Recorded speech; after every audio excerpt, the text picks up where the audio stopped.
between the U.S. Philippine Society Yes. and the Silicon Valley Science and Technology Advisory Council, which institutionalizes the linkage between the two organizations supporting technology-enabled entrepreneurship. Mr. Manny Pangilinan is supporting this project because he would like to expose our young technology entrepreneurs to Silicon Valley and get them to see the kind of thinking that's going on here. So we are very appreciative of Mr. Pangilinan's support for this project as well as the U.S. Philippine Society. The first project under the MOA will take place sometime in late January 2016 in the form of a prototype Silicon Valley Immersion Program to be designed for the 2015 PLDT Smart SME awardees and finalists, about 15 of them. So the embassy is working with the Philippine Society together with staff on this project. No?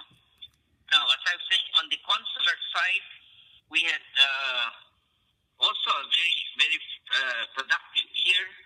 We had the most number of consular outreach missions this year. We set a record number of 22.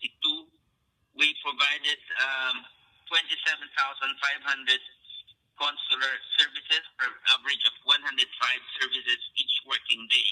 Mm-hmm. We also, the biggest number of services pertain to legalization of documents, but we also do a lot of dual citizenship, renewal of passports, visas, and so on. No? But what was very, very pleasing to me was that in terms of registration of overseas absentee voters, or OAV, we also set a record number. We registered 13,849 new overseas voters versus our target of 6,300. So, which we set in the, this is a threefold increase compared to the number of voters we registered in the 2011-2012 registration period.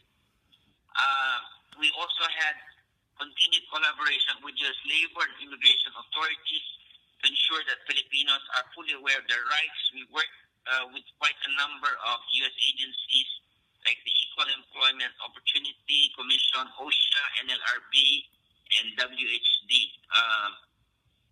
On the public diplomacy side, we were guided by the Embassy's public diplomacy programs for 2015, Visit the Philippine Years, and a celebration of Philippine design, textiles, and function and fashion.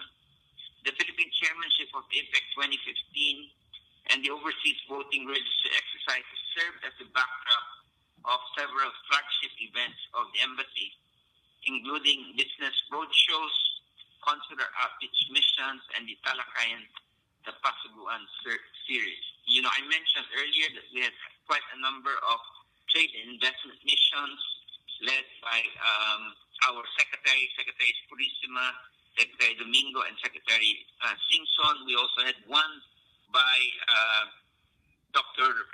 Bernie Villegas, one of our top economists, with a number of CEOs coming all the way from Manila. So those were very successful trade investment missions. On the administrative side, I just wanted to mention the renovation of the old chancery. So we're going to have a much nicer, more modern chancery that will provide ample room for our constituents when they come to Washington, D.C. So they will be very happy to see that. So what's about 2016? Again, very briefly, we will continue, of course, to strengthen relations, the bilateral relations between the U.S. and the Philippines. We're, of course, looking at the EDCA, the Enhanced Development Cooperation Agreement. We are hoping that the Supreme Court will come out with a favorable decision upholding the constitutionality of this agreement. And we'd like to be able to implement that once the Supreme Court comes out with their decision. No? As you know, we're also preparing for elections in 2016. Both the Philippines and the U.S. will have elections in 2016. We are watching, of course, closely how the campaign is going here, both on the Republicans and Democrats. We need to monitor this because, of course, we want to make sure that the U.S. rebalance to Asia policy will continue. We have to see if there are going to be any major changes in the policy of the United States, as well as we need to know, of course, whether there will also be any major changes in our own leaders' priorities in the Philippines. Right. So we are hoping that before the end of President Aquino's term, that a decision by the arbitral tribunal in The Hague will come out, and of course we're hoping for a favorable decision. We are looking at other major events coming up. The 2+2 ministerial meeting here in Washington, D.C. Secretary Kerry, Secretary Carter with Secretary De Rosa and Secretary Gasmin.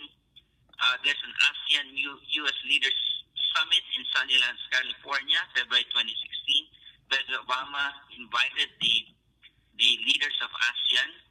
We're also looking at a second speaking tour for Senior Associate Justice Antonio Carpio. Sometime early 2016, we recommended that he speak in Chicago, Los Angeles, and Seattle. And we're looking at the National Security Summit, which will be held in Washington, D.C., March 31 to April 1st. On the economic side, we continue to, of course, push for a stronger economic relationship between the Philippines and the U.S.